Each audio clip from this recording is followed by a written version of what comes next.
Hey guys, welcome to the channel. It's Michelle, your practical priestess here at Divinely Genuine, here to go over some astrology with you.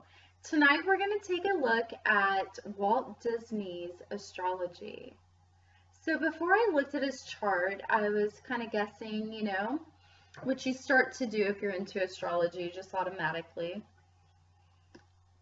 But so in my head, I'm like, okay, he has to have like prominent Leo energy, probably some good Capricorn and Taurus as well, because Capricorn's a builder, Taurus is good with their money and resources, and Leo would rule like children, happiness, and inspiration. Dude, there is absolutely no prominent Leo energy. It is freaking crazy to me. So, a little bit about Walt Disney. He started drawing when he was just a child. He continued throughout school working towards his art, which is how he created all of these great characters that eventually went into the Disney movies, and then eventually to create Disneyland. I did not know that he was not alive to see Disney World come to pass. It was still under construction, though I feel like I heard that. But so we see this creative side of him through his ascendant. He is a Pisces ascendant. Let's see. I want to look at what degree that was actually. I don't know how to put the chart up on the video. I wish I did. I could probably put it in the comments below, like a picture of it. But so let's see. Here we go. Pisces ascendant at the 21st degree of Pisces. So that would bring with it some Sag energy, right? 24 would be Pisces, 23 would be Aquarius, 22 would be Cap, 21 would be Sag, yeah.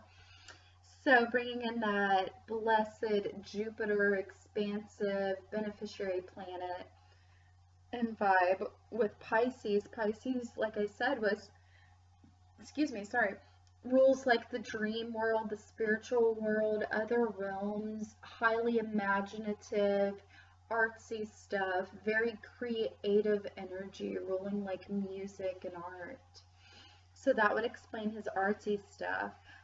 He has his sun in Sagittarius, which, makes sense because, Sagittarius are very optimistic. The archetype Sagittarius has come from the depths of Scorpio and is rising up going towards Capricorn, the builder. And in the middle there, they have their sights set on their aim, And so Sun in Sag at 12 degrees, which would bring in some more Piscean vibe. We have the moon in Libra. So moon in Libra, like, gosh, my ascendant is Libra, and I have a lot of friends that have a moon in Libra. Moon in Libra people are very, they care so much about fairness and all of the Libra stuff, fairness, peace, love, harmony, just a really fun, good time. So that makes sense where we see that. What is also interesting are these stellums that he has. He has a stellum of planets, personal planets, in his 10th house. 10th houses are power and how we use it. It's our career. He has Chiron there, which means he was able to heal what he needed to heal to be successful in his career in this life. He has Mars there. He has, which is taking action towards your career, and it's in Capricorn, so towards building things. Capricorn is the builder of like structures, and it's very traditional, very successful. So he's got the action there, drive and passion with Mars. Also has Saturn there, which are our life lessons, the teacher, the slow teacher. And you know, Capricorn, Saturn is home in Capricorn. So Capricorn is, what do I want to say? So that makes Saturn a builder just as Capricorn is. So, and then he has Jupiter there. So Jupiter is expanding whatever's near it. So it's expanding those lessons. It's expanding the drive that Mars is bringing. So that is his stellium in Capricorn in the 10th house. And then we move over to the 9th house, and still in Capricorn, he has Pars Fortune, which in astrology tells you how you can gain fortune, okay? He has that in Capricorn, which is a successful builder, and it is in the in the 11th house of groups that you're a part of, very social, your friends. I believe the 11th house also rules goals. It's home traditionally to Aquarius, which is the humanitarian, and as well a very free thinking sign. Genius ideas as well. And then we see right on the cusp of Aquarius and Capricorn at the 9th house at 0 degrees is Venus.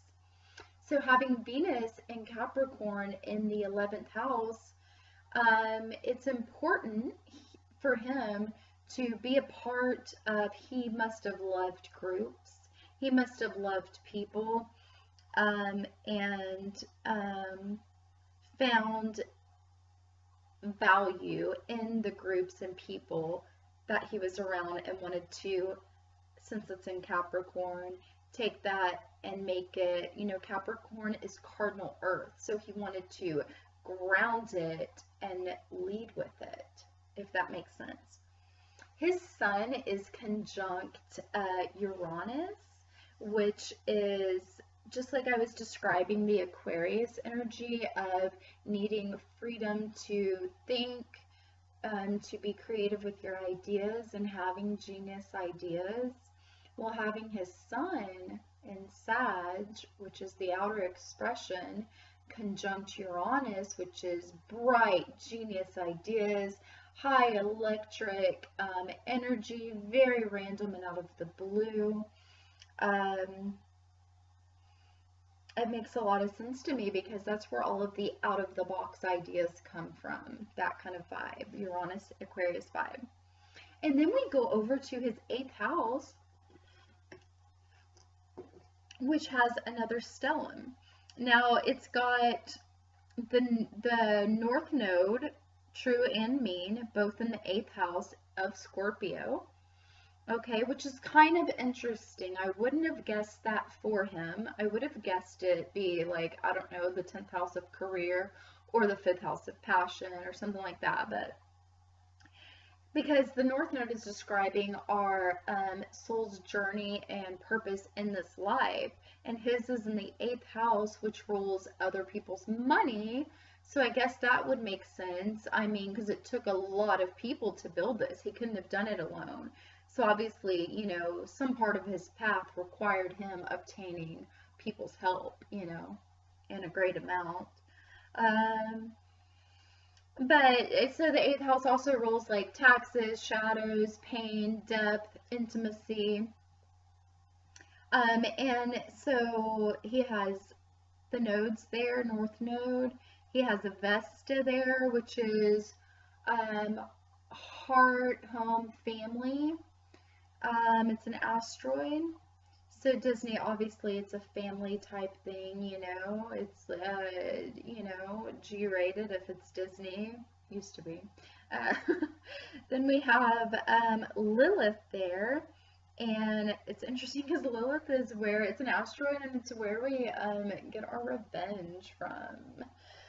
But, and then we have Mercury there, where like your style of communicating. So he must have been a really deep communicator. Um, and it's your mind in the way of intellectual processing as well. So he must have thought really deep, which is cool because out of it came really awesome stuff. But let's see. So his stellium in Scorpio trines his ascendant in Pisces.